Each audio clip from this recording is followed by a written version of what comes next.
বিশ্বকবি রবীন্দ্রনাথ ঠাকুরের লেখা নাটক ডাকঘর। পশ্চিমবঙ্গ সরকার রবীন্দ্র জন্মশতবার্ষিকী 1961 সালে যে রচনাবলী প্রকাশ করেছিলেন, সেই জন্মশতবার্ষিকী সংস্করণের রচনাবলীর ষষ্ঠ খণ্ড 421 পাতা।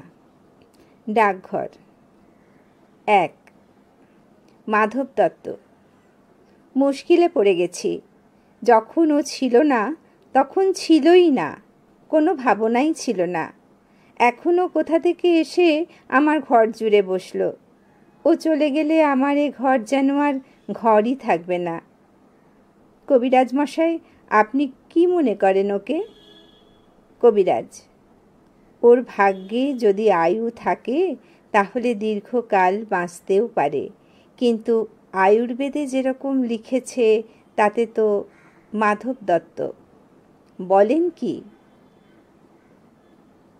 কবিরাজ: শাস্ত্রে বলছেন, ঐত্তিকান সন্নিপাতজান কফ বাত সমুদ্ভবান। মাধব দত্ত: থাক থাক, আপনি আর ওই শ্লোকগুলো আওড়াবেন না, ওতে আরও আমার ভয় বেড়ে যায়। এখন কি করতে হবে সেইটে বলে দিন। কবিরাজ: নস্য লইয়া খুব সাবধানে রাখতে হবে। মাধব দত্ত: সে তো ঠিক কথা, কিন্তু কি বিষয়ে সাবধান হতে হবে সেইটে স্থির করে যান। কবিরাজ: আমি তো পূর্বেই বলেছি, ওকে বাইরে একেবারে যেতে দিতে পারবেন না। মাধব দত্ত: ছেলে মানুষ, ওকে দিনরাত ঘরের মধ্যে ধরে রাখা যে ভারী শক্ত। কবিরাজ: তা কি করবেন বলেন? এই শরৎকালের রৌদ্র আর বায়ু দুই ওই বালকের পক্ষে বিষবৎ, কারণ কিনা শাস্ত্রে বলছে, অপস্মারে জ্বরে কাশে কামলায়াং হলিমকে। মাধব দত্ত: থাক থাক, আপনার শাস্ত্র থাক, তাহলে ওকে বন্ধ করেই রেখে দিতে হবে, অন্য কোনো উপায় নেই? কবিরাজ: কিছু না, কারণ পবনে তপনে চৈব। মাধব দত্ত: আপনারও ওই চৈব নিয়ে আমার কি হবে বলুন তো? ও থাক না, কি করতে হবে সেইটে বলে দিন। কিন্তু আপনার ব্যবস্থা বড় কঠোর। রোগের সমস্ত দুঃখ ও বেচারা চুপ করে সহ্য করে, কিন্তু আপনার ওষুধ খাবার সময় ওর কষ্ট দেখে আমার বুক ফেটে যায়। কবিরাজ: সেই কষ্ট যত প্রবল তার ফলও তত বেশি। তাই তো মহর্ষি চবন বলেছেন, ভেষজং হিত বাক্যঞ্চ তিক্তং আশু ফলপ্রদং। আজ তবে উঠি দত্তমশাই। প্রস্থান। ঠাকুরদার প্রবেশ।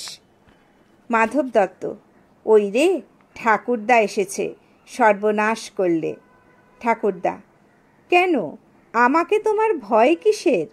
মাধব দত্ত: তুমি যে ছেলে ক্যাপাবার সর্দার।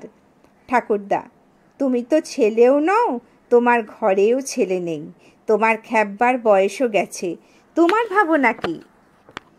পৃষ্ঠা 422। মাধব দত্ত: ঘরে যে ছেলে একটি এনেছি। ঠাকুরদা: সে কীরকম? মাধব দত্ত: আমার স্ত্রী যে পোষ্যপুত্র নেবার জন্যে ক্ষেপে উঠেছিল। ঠাকুরদা: সে তো অনেক দিন থেকে শুনছি, কিন্তু তুমি যে নিতে চাও না। মাধব দত্ত: জানো তো ভাই, অনেক কষ্টে টাকা করেছি, কোথা থেকে পরের ছেলে এসে আমার বহু পরিশ্রমের ধন বিনা পরিশ্রমে ক্ষয় করতে থাকবে, সে কথা মনে করলেও আমার খারাপ লাগতো। কিন্তু এই ছেলেটিকে আমার যে কীরকম লেগে গিয়েছে। ঠাকুরদা: তাই এর জন্যে টাকা যতই খরচ করো ততই মনে করছো সে যেন টাকার পরম ভাগ্য। মাধব দত্ত: আগে টাকা রোজগার করতুম, সে কেবল একটা নেশার মতো ছিল, না করে কোনো মতে থাকতে পারতুম না, কিন্তু এখন যা টাকা করছি সবই ওই ছেলে পাবে জেনে উপার্জনে ভারী একটা আনন্দ পাচ্ছি। ঠাকুরদা: বেশ বেশ ভাই, ছেলেটি কোথায় পেলে বলো দেখি। মাধব দত্ত: আমার স্ত্রীর গ্রাম সম্পর্কে ভাইপো। ছোটবেলা থেকে বেচারার মা নেই, আর সেদিন তার বাপও মারা গেছে। ঠাকুরদা: আহা, তবে তো আমাকে তার দরকার আছে। মাধব দত্ত: কবিরাজ বলছে তার ওইটুকু শরীরে একসঙ্গে বাত, পিত্ত, শ্লেষ্মা যেরকম প্রকুপিত হয়ে উঠেছে, তাতে তার আর বড় আশা নেই। এখন একমাত্র উপায় তাকে কোনো রকমে এই শরতের রৌদ্র আর বাতাস থেকে বাঁচিয়ে ঘরে বন্ধ করে রাখা। ছেলেগুলোকে ঘরের বার করাই তোমার এই বুড়ো বয়সের খেলা, তাই তোমাকে ভয় করি। ঠাকুরদা: মিছে বলনি, একেবারে ভয়ানক হয়ে উঠেছি আমি, শরতের রৌদ্র আর হাওয়ারই মতো। কিন্তু ভাই, ঘরে ধরে রাখবার মতো খেলাও আমি কিছু জানি। আমার কাজকর্ম একটু সেরে আসি, তারপরে ওই ছেলেটির সঙ্গে ভাব করে নেব। প্রস্থান। অমল গুপ্তের প্রবেশ। অমল: পিসে মশাই। মাধব দত্ত: কি অমল? অমল: আমি কি ওই উঠোনটাতেও যেতে পারবো না? মাধব দত্ত: না বাবা। অমল: ওই যেখানটাতে পিসিমা জাঁতা দিয়ে ডাল ভাঙেন, ওই দেখো না, যেখানে ভাঙা ডালের খুদগুলি দুই হাতে তুলে নিয়ে লেজের উপর ভর দিয়ে কাঠবিড়ালি কুটুস কুটুস করে খাচ্ছে, ওখানে আমি যেতে পারবো না? মাধব দত্ত: না বাবা। অমল: আমি যদি কাঠবিড়ালি হতুম তবে বেশ হতো, কিন্তু পিসে মশাই আমাকে কেন বেরোতে দেবে না? মাধব দত্ত: কবিরাজ যে বলেছে বাইরে গেলে তোমার অসুখ করবে।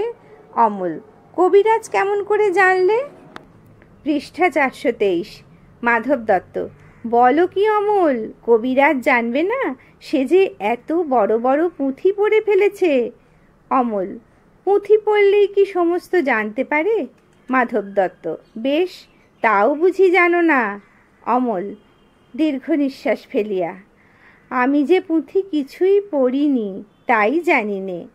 মাধব দত্ত: দেখো, বড় বড় পণ্ডিতেরা সব তোমারই মতো, তারা ঘর থেকে তো বেরোয় না। অমল: বেরোয় না? মাধব দত্ত: না, কখন বেরোবে বলো?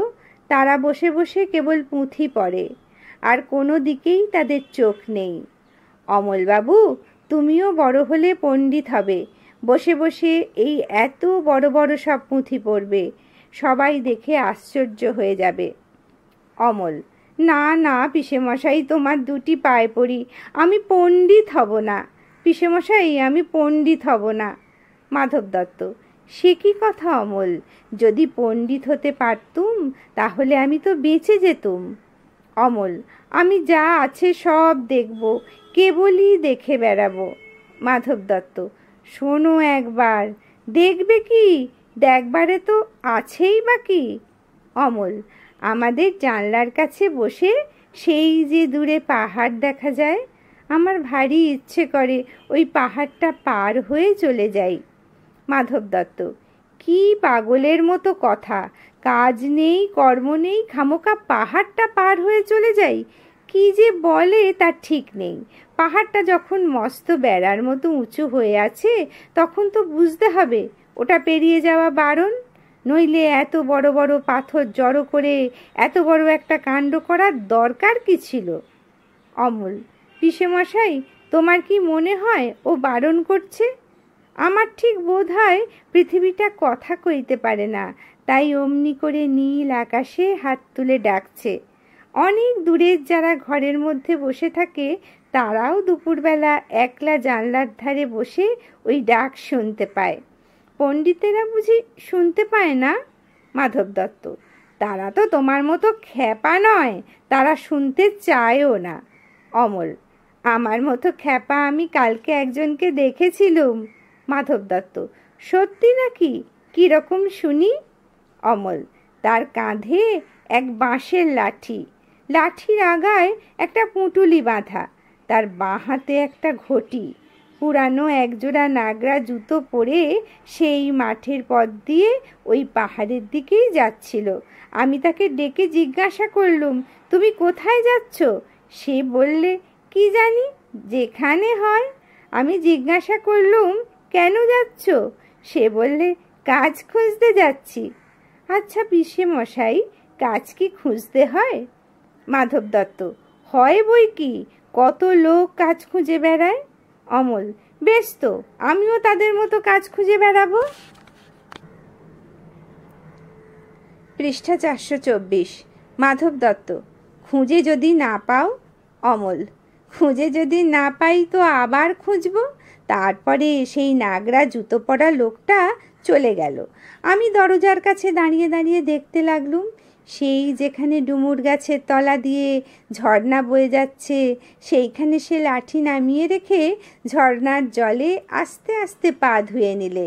তারপরে পুঁটুলি খুলে ছাতু বের করে জল দিয়ে মেখে নিয়ে খেতে লাগলো।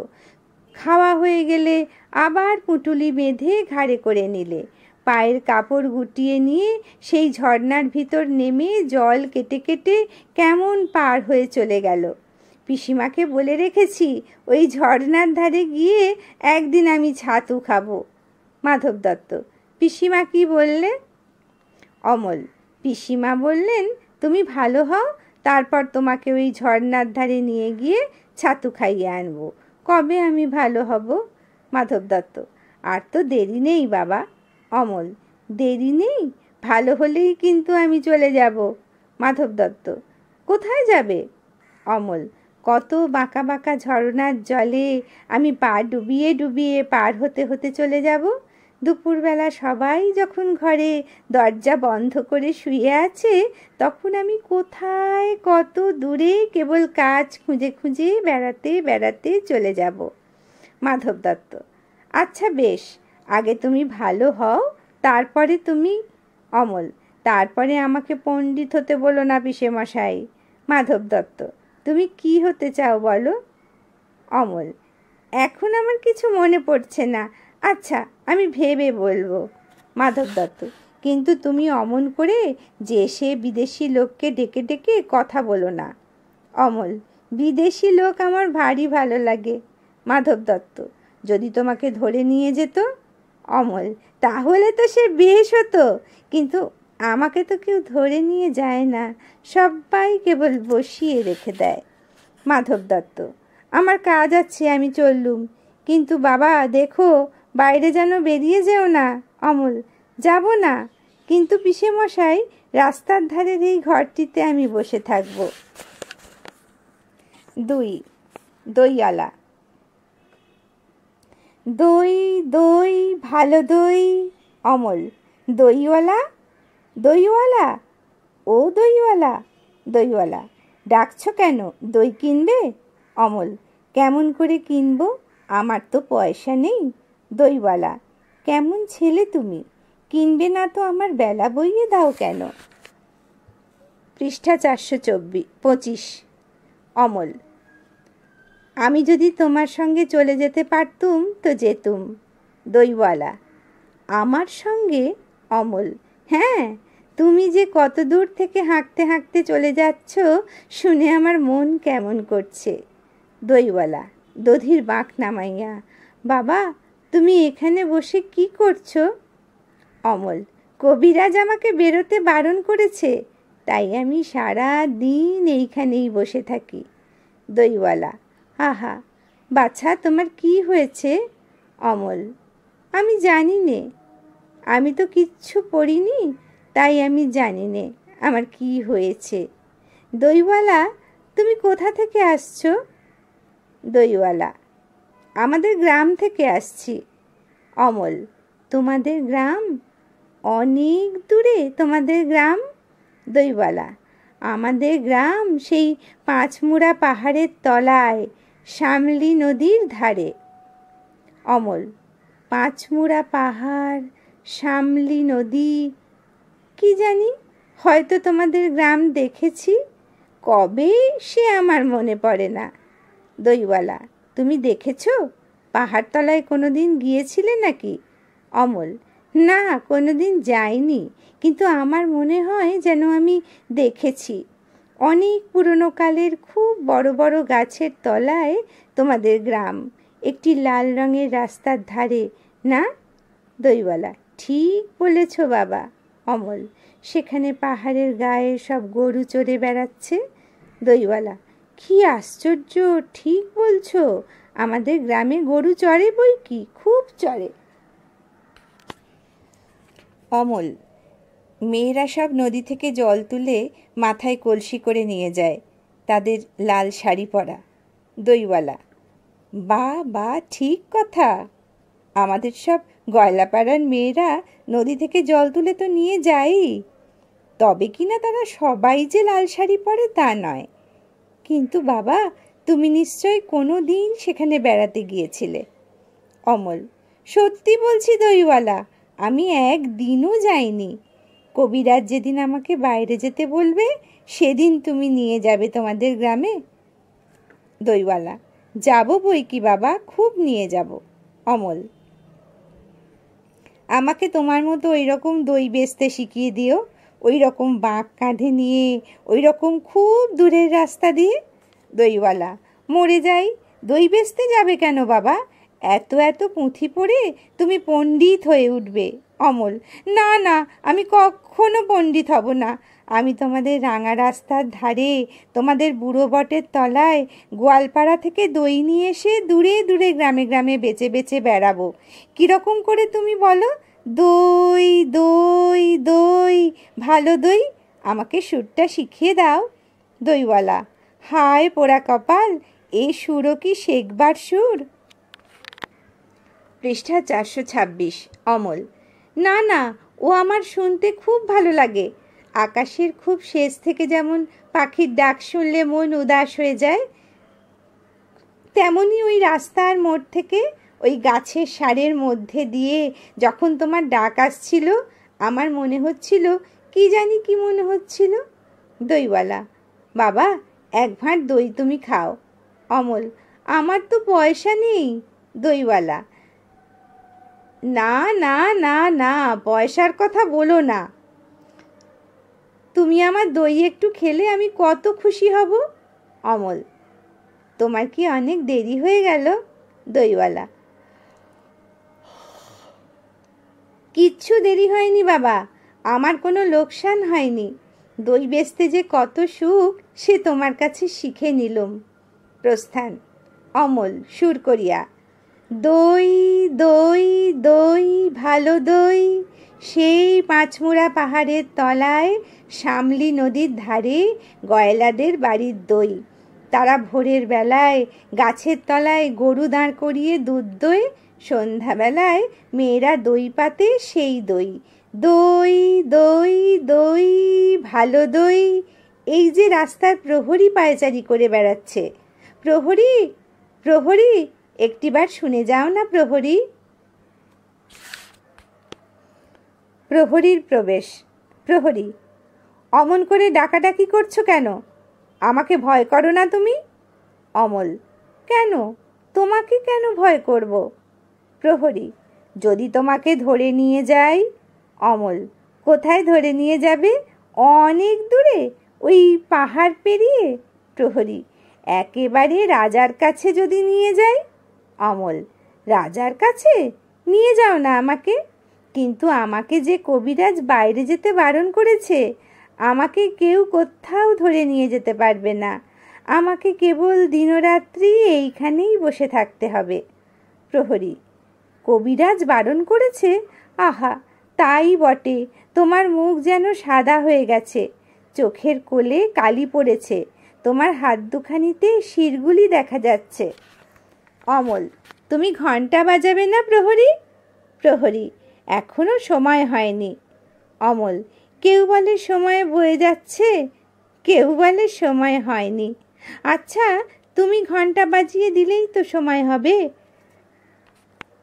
প্রহরী, সে কি হয়, সময় হলে তবে আমি ঘণ্টা বাজিয়ে দিই।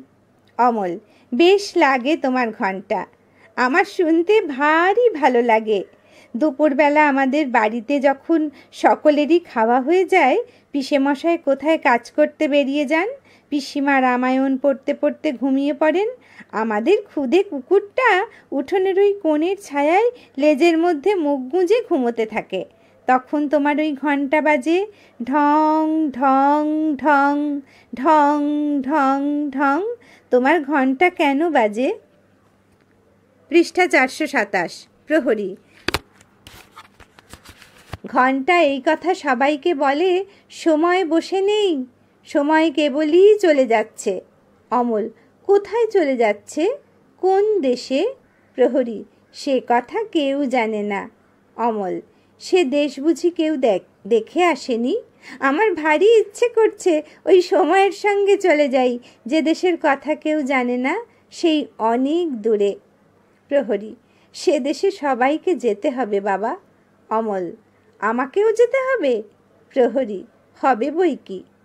অমল, কিন্তু কবিরাজ যে আমাকে বাইরে যেতে বারণ করেছে। প্রহরী, কোন দিন কবিরাজি হয়তো স্বয়ং হাতে ধরে নিয়ে যাবেন। অমল, না না, তুমি তাকে জানো না, সে কেবলই ধরে রেখে দেয়। প্রহরী, তার চেয়ে ভালো কবিরাজ যিনি আছেন তিনি এসে ছেড়ে দিয়ে যান। অমল, আমার সেই ভালো কবিরাজ কবে আসবেন? আমায় যে আর আমার যে আবার পড়ছি। অমল, আমার সেই ভালো কবিরাজ কবে আসবেন? আমার যে আর বসে থাকতে ভালো লাগছে না। প্রহরী, অমন কথা বলতে নেই বাবা।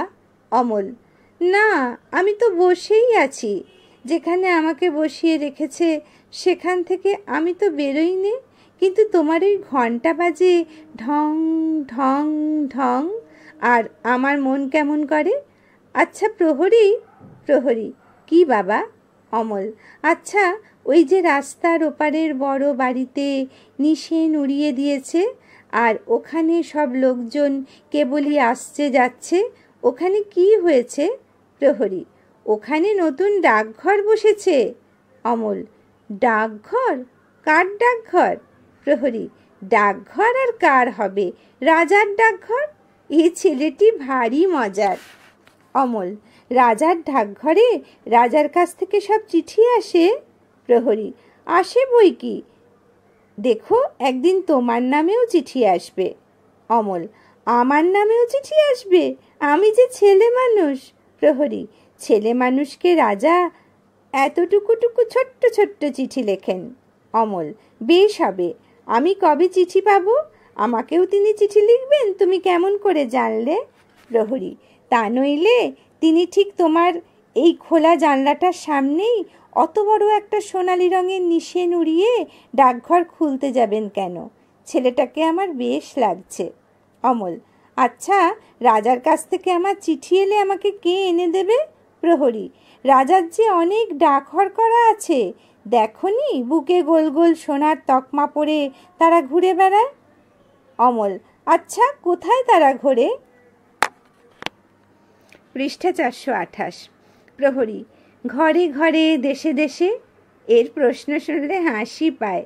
অমল, বড় হলে আমি রাজার ডাক হরকরা হব।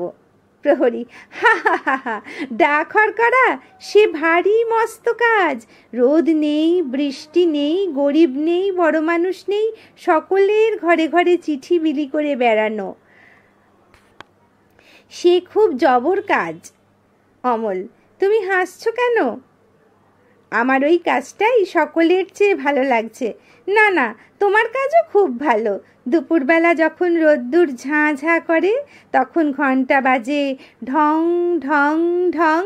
আবার এক একদিন রাত্রে হঠাৎ বিছানায় জেগে উঠে দেখি ঘরের প্রদীপ নিভে গেছে, বাইরের কোন অন্ধকারের ভিতর দিয়ে ঘণ্টা বাজছে ঢং ঢং ঢং।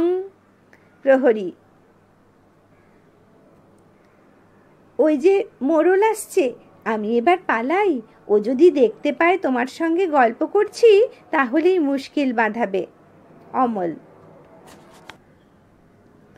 কই মোড়ল, কই কই? প্রহরী, ওই যে অনেক দূরে, মাথায় একটা মস্ত গোল পাতার ছাতি। অমল, ওকে বুঝি রাজা মোড়ল করে দিয়েছে? প্রহরী, আরে না, ও আপনি মোড়লই করে। যে ওকে না মানতে চায়, ও তার সঙ্গে দিনও রাত এমনি লাগে যে ওকে সকলেই ভয় করে।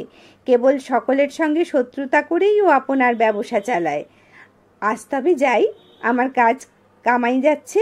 আমি আবার কাল সকালে এসে তোমাকে সমস্ত শহরের খবর শুনিয়ে যাব। প্রস্থান। অমল, রাজার কাছ থেকে রোজ একটা করে চিঠি যদি পাই তাহলে বেশ হয়। এই জানলার কাছে বসে বসে পড়ি, কিন্তু আমি তো পড়তে পারি নে। কে পড়ে দেবে? পিসিমা তো রামায়ণ পড়ে। পিসিমা কি রাজার লেখা পড়তে পারে?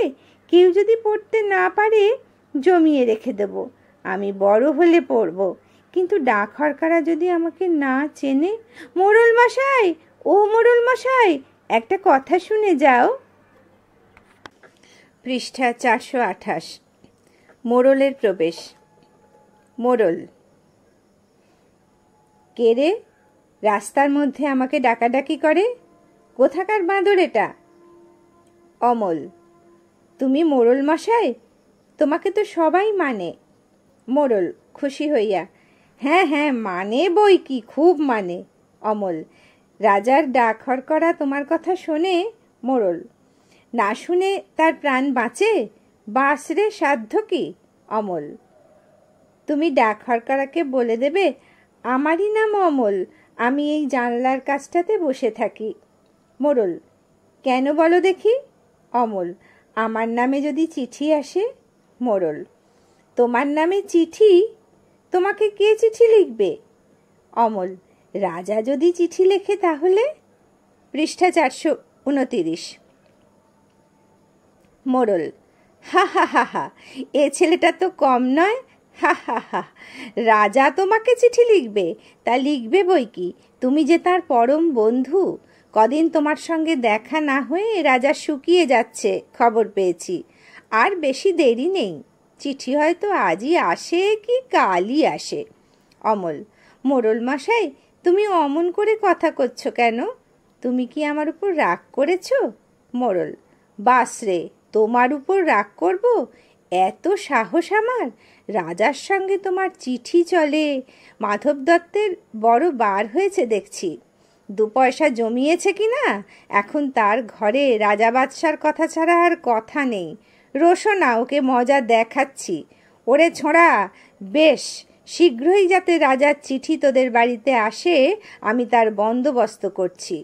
অমল: না না, তোমাকে কিছু করতে হবে না। মোড়ল: কেন রে? তোর খবর আমি রাজাকে জানিয়ে দেব, তিনি তাহলে আর দেরি করতে পারবেন না। তোমাদের খবর নেওয়ার জন্যে এখনই পাইক পাঠিয়ে দেবেন। না, মাধব দত্তর ভারী আস্পর্ধা, রাজার কানে একবার উঠলে দুরস্ত হয়ে যাবে। প্রস্থান। অমল: কে তুমি মল ঝমঝম করতে করতে চলেছ? একটু দাঁড়াও না ভাই। বালিকার প্রবেশ। বালিকা: আমার কি দাঁড়াবার জো আছে? বেলা বয়ে যায় যে। অমল: তোমার দাঁড়াতে ইচ্ছা করছে না? আমারও এখানে আর বসে থাকতে ইচ্ছা করে না।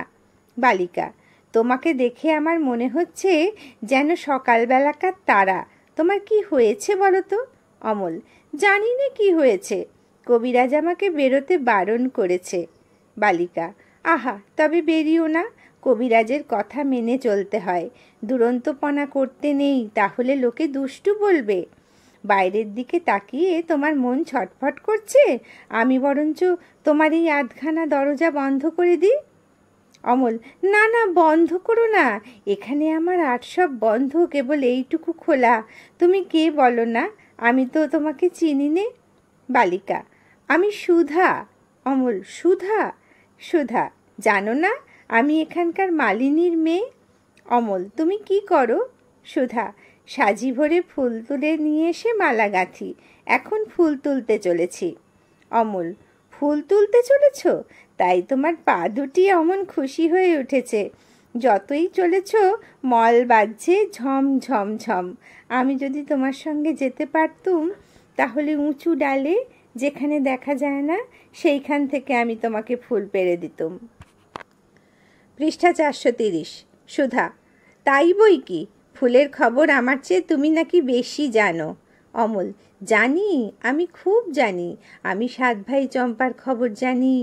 আমার মনে হয় আমাকে যদি সবাই ছেড়ে দেয় তাহলে আমি চলে যেতে পারি খুব ঘন বনের মধ্যে, যেখানে রাস্তা খুঁজে পাওয়া যায় না। সরু ডালের সব আগায় যেখানে মনুয়া পাখি বসে বসে দোলা খায়, সেইখানে আমি চাঁপা হয়ে ফুটতে পারি। তুমি আমার পারুল দিদি হবে?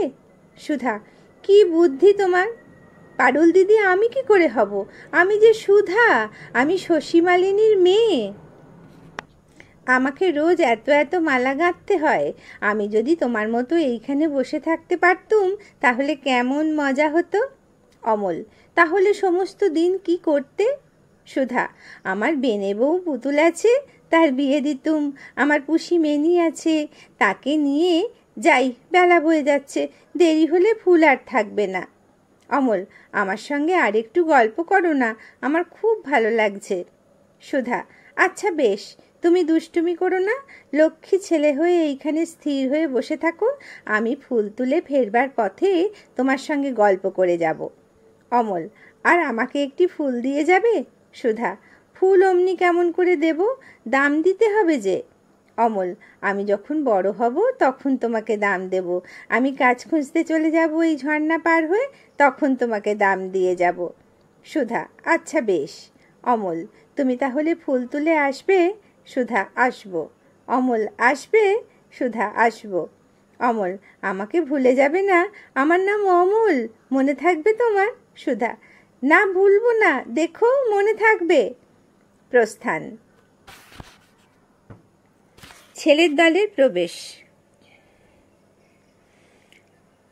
অমল: ভাই, তোমরা সব কোথায় যাচ্ছ ভাই? একবার একটুখানি এইখানে দাঁড়াও না। ছেলেরা: আমরা খেলতে চলেছি।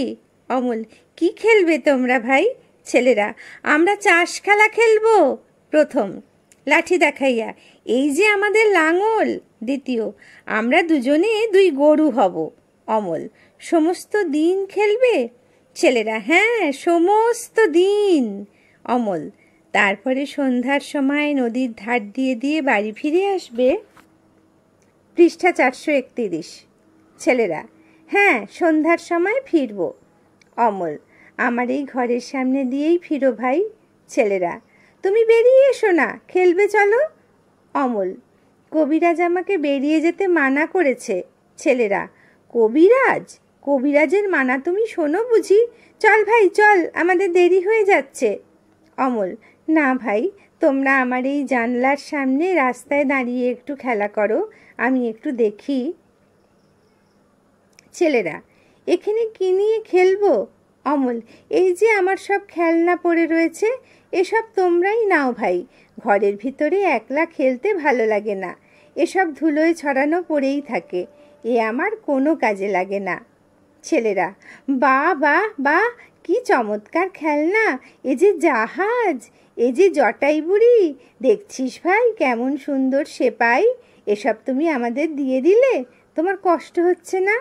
অমল: না, কিছু কষ্ট হচ্ছে না, সব তোমাদের দিলুম। ছেলেরা: আর কিন্তু ফিরিয়ে দেব না। অমল: না, ফিরিয়ে দিতে হবে না। ছেলেরা: কেউ তো বকবে না? অমল: কেউ না, কেউ না, কিন্তু রোজ সকালে তোমরা এই খেলনাগুলো নিয়ে আমার এই দরজার সামনে খানিকক্ষণ ধরে খেলো, আবার এগুলো যখন পুরনো হয়ে যাবে আমি নতুন খেলনা আনিয়ে দেব। ছেলেরা: বেশ ভাই, আমরা রোজ এখানে খেলে যাব। ও ভাই, সেপাইগুলোকে এখানে সব সাজা, আমরা লড়াই লড়াই খেলি। বন্দুক কোথায় পাই? ওই যে মস্ত একটা সরকাটি পড়ে আছে, ওইটাকে ভেঙে ভেঙে নিয়ে আমরা বন্দুক বানাই।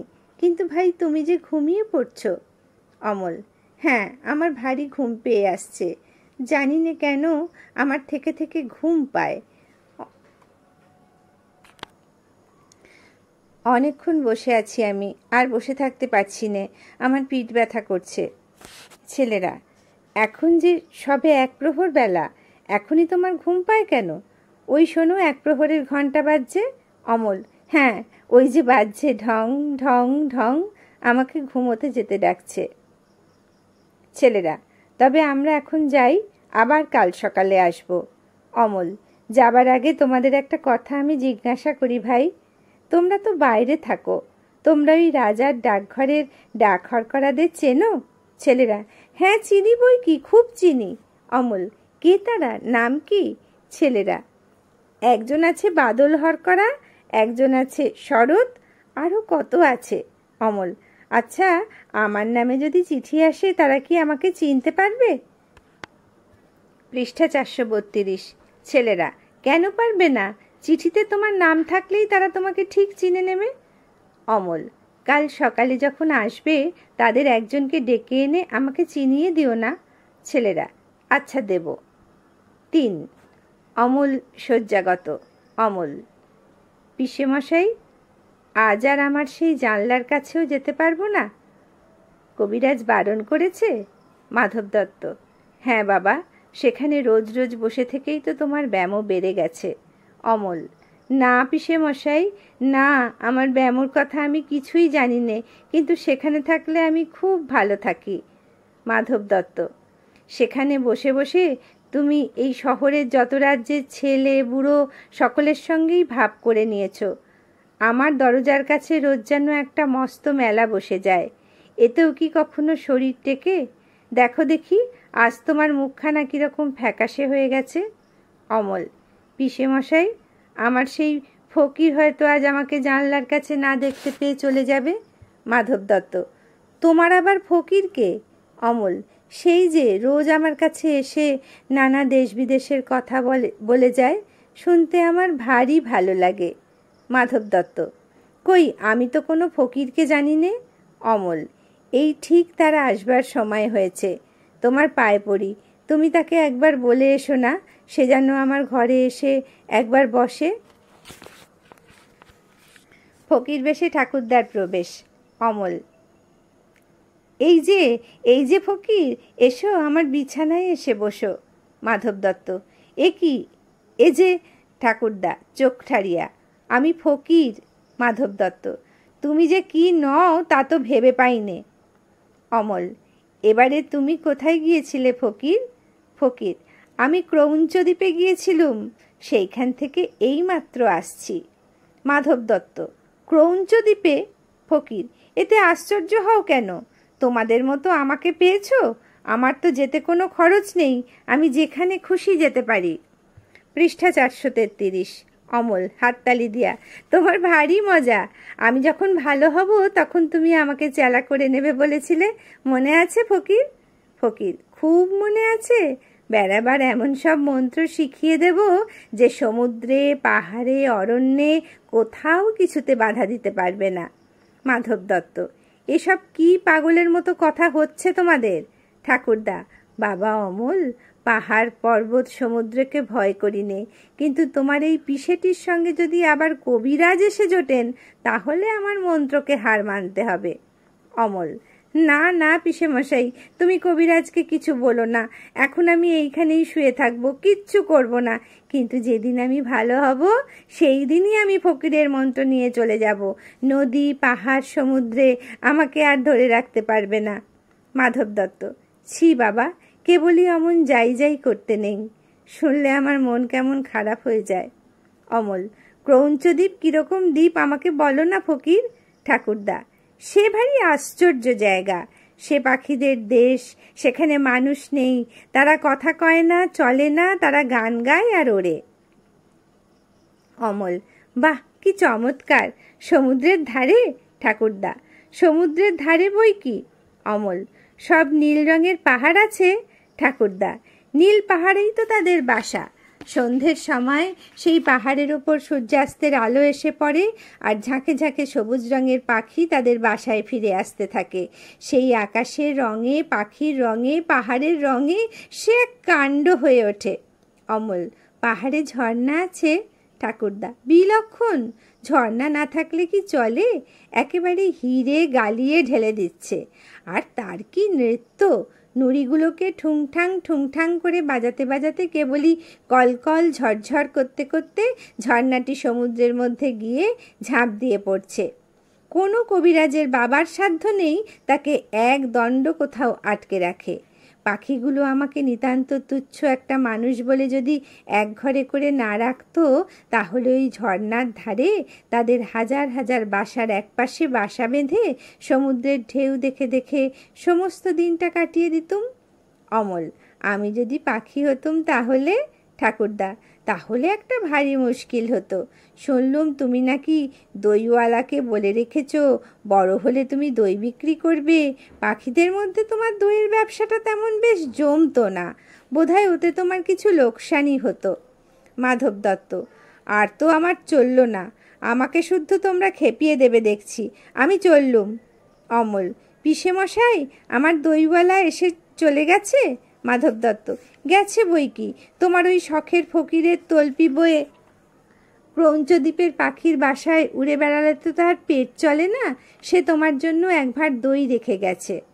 বলে গেছে তাদের গ্রামে তার বঞ্ঝির বিয়ে, তাই সে কলমিপাড়ায় বাঁশির ফরমাস দিতে যাচ্ছে, তাই বড় ব্যস্ত আছে। পৃষ্ঠা 434। অমল, সে যে বলেছিল আমার সঙ্গে তার ছোট বঞ্ঝিটির বিয়ে দেবে। ঠাকুরদা, তবে তো বড় মুশকিল দেখছি। অমল, বলেছিল সে আমার টুকটুকে বউ হবে, তার নাকে নোলক, তার লাল ডুরে শাড়ি, সে সকালবেলা নিজের হাতে কালো গরু দুইয়ে নতুন মাটির ভাঁড়ে আমাকে ফেনা শুদ্ধ দুধ খাওয়াবে, আর সন্ধ্যের সময় গোয়াল ঘরে প্রদীপ দেখিয়ে এসে আমার কাছে বসে সাত ভাই চম্পার গল্প করবে। ঠাকুরদা, বা বা, খাসা বউ তো। আমি যে ফকির মানুষ, আমারই লোভ হয়, তা বাবা ভয় নেই, এবারকার মতো বিয়ে দিক না। আমি তোমাকে বলছি, তোমার দরকার হলে কোনোদিন ওর ঘরে বঞ্চির অভাব হবে না। মাধব দত্ত, যাও যাও, আর তো পারা যায় না। প্রস্থান। অমল, ফকির পিসেমশাই তো গিয়েছেন, এইবার আমাকে চুপি চুপি বলো না, ডাকঘরে কি আমার নামে রাজার চিঠি এসেছে? ঠাকুরদা, শুনেছি তো তাঁর চিঠি রওনা হয়ে বেরিয়েছে, সে চিঠি এখন পথে আছে। অমল, পথে? কোন পথে? সেই যে বৃষ্টি হয়ে আকাশ পরিষ্কার হয়ে গেলে অনেক দূরে দেখা যায়, সেই ঘন বনের পথে। ঠাকুরদা, তবে তো তুমি সব জানো দেখছি, সেই পথেই তো। অমল, আমি সব জানি ফকির। ঠাকুরদা, তাই তো দেখতে পাচ্ছি, কেমন করে জানলে? অমল, তা আমি জানি নে, আমি যেন চোখের সামনে দেখতে পাই, মনে হয় যেন আমি অনেকবার দেখেছি, সে অনেক দিন আগে, কতদিন তা মনে পড়ে না, বলবো? আমি দেখতে পাচ্ছি রাজার ডাক হরকরা পাহাড়ের উপর থেকে একলা কেবলই নেমে আসছে, বাঁ হাতে তার লণ্ঠন, কাঁধে তার চিঠির থলি। কতদিন কত রাত ধরে সে কেবলই নেমে আসছে, পাহাড়ের পায়ের কাছে ঝর্নার পথ যেখানে ফুরিয়েছে, সেখানে বাঁকা নদীর পথ ধরে সে কেবলই চলে আসছে। নদীর ধারে জোয়ারির ক্ষেত, তারই সরু গলির ভিতর দিয়ে দিয়ে সে কেবলই আসছে। তারপরে আখের ক্ষেত, সেই আখের ক্ষেতের পাশ দিয়ে উঁচু আল চলে গিয়েছে, সেই আলের উপর দিয়ে সে কেবলই চলে আসছে। রাত দিন একলাটি চলে আসছে, ক্ষেতের মধ্যে ঝিঁঝি পোকা ডাকছে, নদীর ধারে একটিও মানুষ নেই, কেবল কাদা খোঁচা লেজ দুলিয়ে দুলিয়ে বেড়াচ্ছে। আমি সমস্ত দেখতে পাচ্ছি, যত সেই আসছে দেখছি, আমার বুকের ভিতরে ভারী খুশি হয়ে হয়ে উঠছে। ঠাকুরদা, অমন নবীন চোখ তো আমার নেই, তবু তোমার দেখার সঙ্গে সঙ্গে আমিও দেখতে পাচ্ছি। অমল, আচ্ছা ফকির, যার ডাকঘর, তুমি সেই রাজাকে জানো? ঠাকুরদা, জানি বই কি, আমি যে তার কাছে রোজ ভিক্ষা নিতে যাই। অমল, সে তো বেশ, আমি ভালো হয়ে উঠলে আমিও তার কাছে ভিক্ষা নিতে যাব, পারবো না যেতে?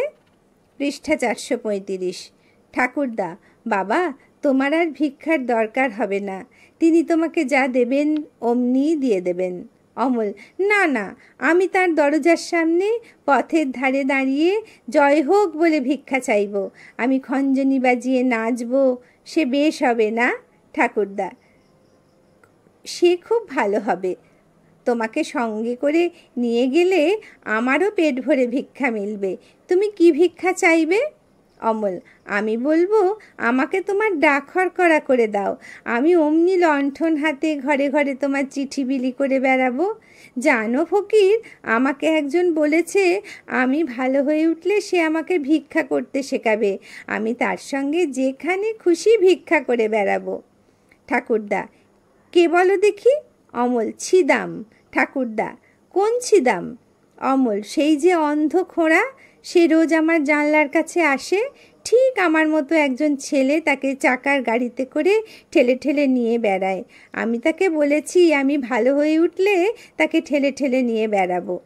ঠাকুরদা, সে তো বেশ মজা হবে দেখছি। অমল, সেই আমাকে বলেছে কেমন করে ভিক্ষা করতে হয়, আমাকে শিখিয়ে দেবে। পিসেমশাইকে আমি বলি ওকে ভিক্ষা দিতে, তিনি বলেন ও মিথ্যা কানা, মিথ্যা খোঁড়া। আচ্ছা, ও যেন মিথ্যা কানাই হলো, কিন্তু চোখে দেখতে পায় না, সেটা তো সত্যি। ঠাকুরদা, ঠিক বলেছ বাবা, ওর মধ্যে সত্যি হচ্ছে ওইটুকু যে ও চোখে দেখতে পায় না। তা ওকে কানা বলো আর নাই বলো, তাও ভিক্ষা পায় না। তবে তোমার কাছে বসে থাকে কি করতে? অমল, ওকে যে আমি শোনাই কোথায় কি আছে, বেচারা দেখতে পায় না। তুমি যেসব দেশের কথা আমাকে বলো সেসব আমি ওকে শুনিয়ে দিই। তুমি সেদিন আমাকে সেই যে হালকা দেশের কথা বলেছিলে, যেখানে কোনো জিনিসের কোনো ভার নেই, যেখানে একটু লাফ দিলেই অমনি পাহাড় ডিঙিয়ে চলে যাওয়া যায়, সেই হালকা দেশের কথা শুনে ও ভারী খুশি হয়ে উঠেছিল। আচ্ছা ফকির, সে দেশে কোন দিক দিয়ে যাওয়া যায়? ঠাকুরদা, ভিতরের দিক দিয়ে সে একটা রাস্তা আছে, সে হয়তো খুঁজে পাওয়া শক্ত। অমল, ও বেচারা যে অন্ধ, ও হয়তো দেখতেই পাবে না, ওকে কেবল ভিক্ষাই করে বেড়াতে হবে। তাই নিয়ে ও দুঃখ করছিল। আমি ওকে বললুম, ভিক্ষা করতে গিয়ে তুমি যে কত বেড়াতে পাও, সবাই তো তা পায় না। ঠাকুরদা, বাবা, ঘরে বসে থাকলেই বা এত কিসের দুঃখ? অমল, না না, দুঃখ নেই। প্রথমে যখন আমাকে ঘরের মধ্যে বসিয়ে রেখে দিয়েছিল, আমার মনে হয়েছিল যেন দিন ফুরোচ্ছে না। আমাদের রাজার ডাকঘর দেখে অবধি এখন আমার রোজই ভালো লাগে। এই ঘরের মধ্যে বসে বসেই ভালো লাগে। একদিন আমার চিঠি এসে পৌঁছবে, সে কথা মনে করলেই আমি খুব খুশি হয়ে চুপ করে বসে থাকতে পারি। কিন্তু রাজার চিঠিতে কী যে লেখা থাকবে তা তো আমি জানি নে। ঠাকুরদা, তা নাই জানলে তোমার নামটি তো লেখা থাকবে, তাহলেই হলো। পৃষ্ঠা 436। মাধব দত্তের প্রবেশ। মাধব দত্ত, তোমরা দুজনে মিলে একই ফ্যাসাদ বাঁধিয়ে বসে আছো বলো দেখি। ঠাকুরদা, কেন, হয়েছে কি? মাধব দত্ত, শুনছি নাকি রটিয়েছ তোমরা, রাজা তোমাদেরই চিঠি লিখবেন বলে ডাকঘর বসিয়েছেন। ঠাকুরদা, তাতে হয়েছে কি?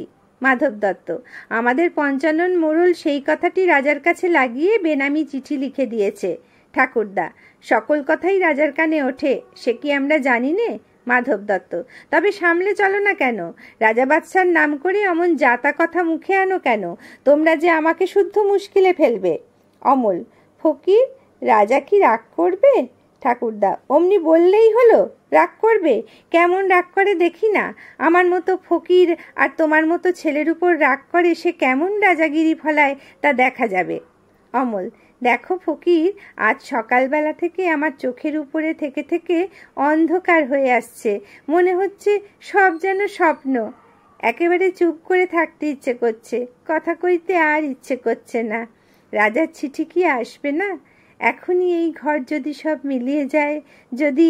ঠাকুরদা, অমলকে বাতাস করিতে করিতে, আসবে, চিঠি আজই আসবে। কবিরাজের প্রবেশ। কবিরাজ, আজ কেমন ঠেকছে? অমল, কবিরাজ মশাই, আজ খুব ভালো বোধ হচ্ছে, মনে হচ্ছে যেন সব বেদনা চলে গেছে। কবিরাজ জনান্তিকে মাধব দত্তের প্রতি, ওই হাসিটি তো ভালো ঠেকছে না।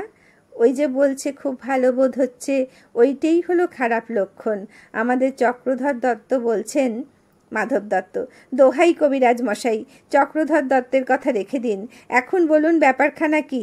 কবিরাজ, বোধ হচ্ছে আর ধরে রাখা যাবে না। আমি তো নিষেধ করে গিয়েছিলুম, কিন্তু বোধ হচ্ছে বাইরের হাওয়া লেগেছে। মাধব দত্ত, না কবিরাজ মশাই, আমি ওকে খুব করেই চারিদিক থেকে আগলে সামলে রেখেছি, ওকে বাইরে যেতে দিইনি, দরজা তো প্রায়ই বন্ধ রাখি। পৃষ্ঠা 437। কবিরাজ, হঠাৎ আজ একটা কেমন হাওয়া দিয়েছে, আমি দেখে এলুম তোমাদের সদর দরজার ভিতর দিয়ে হু হু করে হাওয়া বইছে। ওটা একেবারেই ভালো নয়। ও দরজাটা বেশ ভালো করে তালাচাবি বন্ধ করে দাও, না হয় দিন 2-3 তোমাদের এখানে লোক আনাগোনা বন্ধই থাক না। যদি কেউ এসে পড়ে, খিড়কি দরজা আছে, ওই যে জানলা দিয়ে সূর্যাস্তের আভাটা আসছে, ওটাও বন্ধ করে দাও, ওতে রোগীকে বড় জাগিয়ে রেখে দেয়। মাধব দত্ত, অমল চোখ বুজে রয়েছে, বোধহয় ঘুমোচ্ছে, ওর মুখ দেখে মনে হয় যেন কবিরাজ মশাই যে আপনার নয় তাকে ঘরে এনে রাখলুম, তাকে ভালোবাসলুম, এখন বুঝি আর তাকে রাখতে পারবো না। কবিরাজ: ও কি, তোমার ঘরে যে মোড়ল আসছে, এ কি উৎপাত! আমি আসি ভাই, কিন্তু তুমি যাও, এখনই ভালো করে দরজাটা বন্ধ করে দাও। আমি বাড়ি গিয়েই একটা বিষ বড়ি পাঠিয়ে দিচ্ছি, সেইটে খাইয়ে দেখো, যদি রাখবার হয় তো সেইটাতেই টেনে রাখতে পারবে। মাধব দত্ত ও কবিরাজের প্রস্থান। মোড়লের প্রবেশ। মোড়ল: কিরে ছোড়া? ঠাকুরদা তাড়াতাড়ি উঠিয়া দাঁড়াইয়া: আরে আরে, চুপ চুপ। অমল: না ফকির, তুমি ভাবছো আমি ঘুমোচ্ছি? আমি ঘুমোইনি, আমি সব শুনছি। আমি যেন অনেক দূরের কথাও শুনতে পাচ্ছি।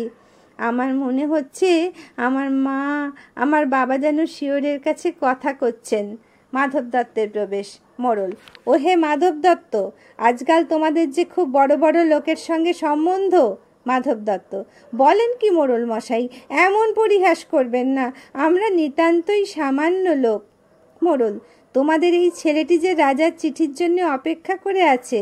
মাধব দত্ত: ও ছেলে মানুষ, ও পাগল, ওর কথা কি ধরতে আছে? মোড়ল: না না, এতে আর আশ্চর্য কি?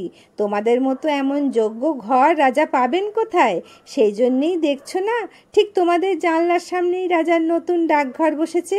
ওরে ছোঁড়া, তোর নামে রাজার চিঠি এসেছে যে। অমল চমকিয়া উঠিয়া: সত্যি? মোড়ল: এ কি সত্যি না হয়ে যায়? তোমার সঙ্গে রাজার বন্ধুত্ব। একখানা অক্ষরশূন্য কাগজ দিয়া: হা হা হা হা, এই যে তার চিঠি। অমল: আমাকে ঠাট্টা করো না ফকির, ফকির তুমি বলো না, এই কি সত্যি তার চিঠি? ঠাকুরদা: হ্যাঁ বাবা, আমি ফকির তোমাকে বলছি, এই সত্য তার চিঠি। অমল: কিন্তু আমি যে এতে কিছুই দেখতে পাচ্ছি নে, আমার চোখে আজ সব সাদা হয়ে গেছে। মোড়ল মশাই বলে দাও না, এ চিঠিতে কি লেখা আছে? পৃষ্ঠা 438।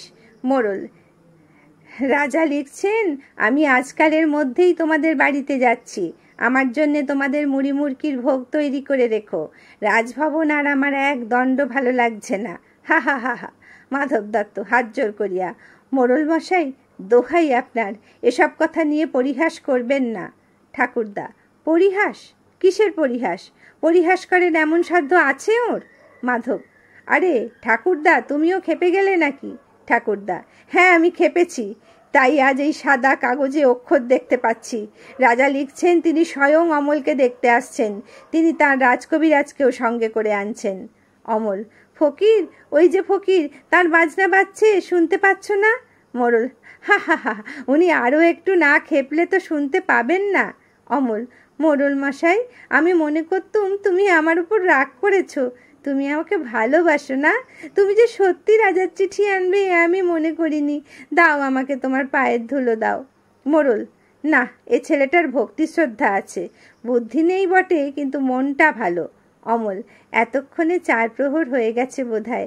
ওই যে ঢং ঢং ঢং ঢং ঢং ঢং, সন্ধ্যা তারা কি উঠেছে ফকির? আমি কেন দেখতে পাচ্ছি নে? ঠাকুরদা: ওরা যে জানলা বন্ধ করে দিয়েছে, আমি খুলে দিচ্ছি। বাহিরে দ্বারে আঘাত। মাধব দত্ত: ও কি, ও কে, এ কি উৎপাত? বাহির হইতে: খোলো দ্বার। মাধব দত্ত: কে তোমরা? বাহির হইতে: খোলো দ্বার। মাধব দত্ত: মোড়ল মশাই, এ তো ডাকাত নয়। মোড়ল: কে রে? আমি পঞ্চানন মোড়ল, তোদের মনে ভয় নেই নাকি? দেখো একবার, শব্দ থেমেছে। পঞ্চাননের আওয়াজ পেলে আর রক্ষা নেই, যত বড় ডাকাতি হোক না।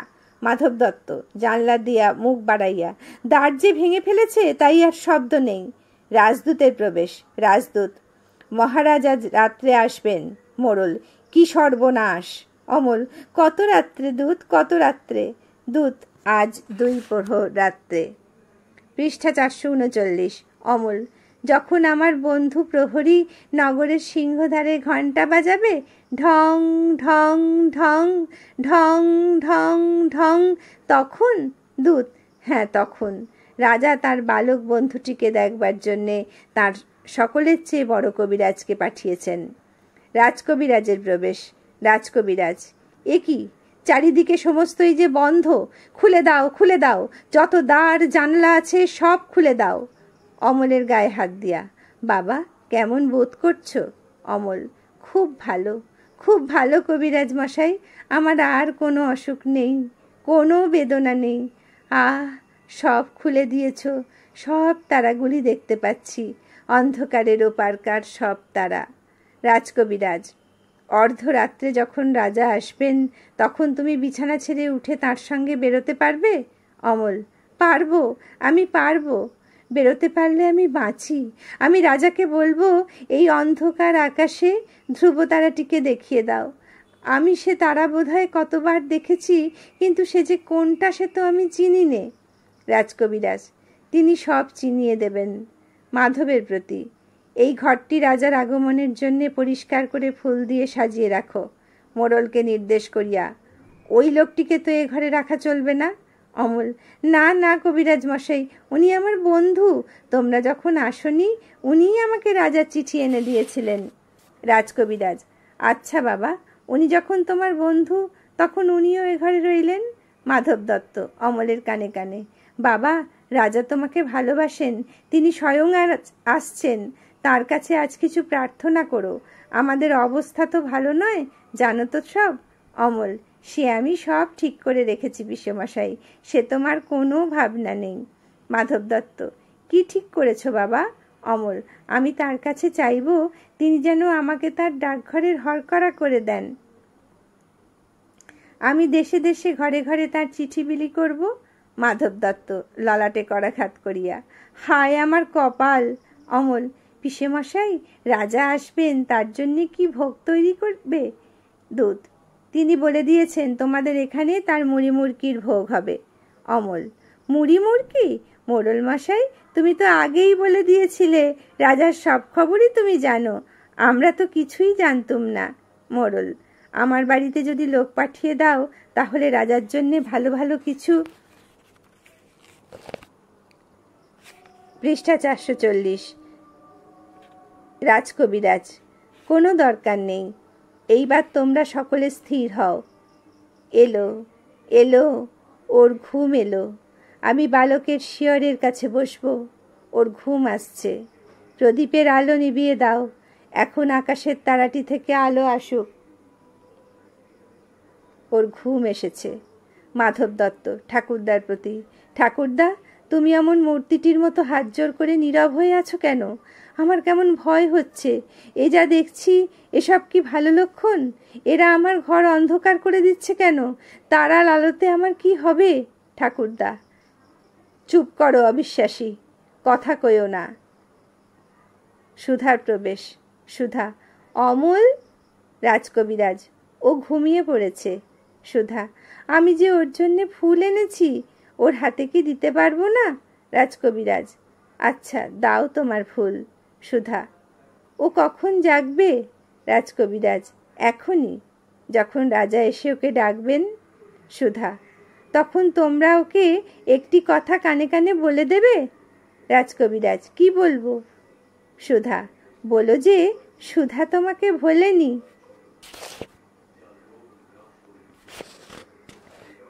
ডাকঘর নাটকটির পাঠ এখানেই শেষ হলো।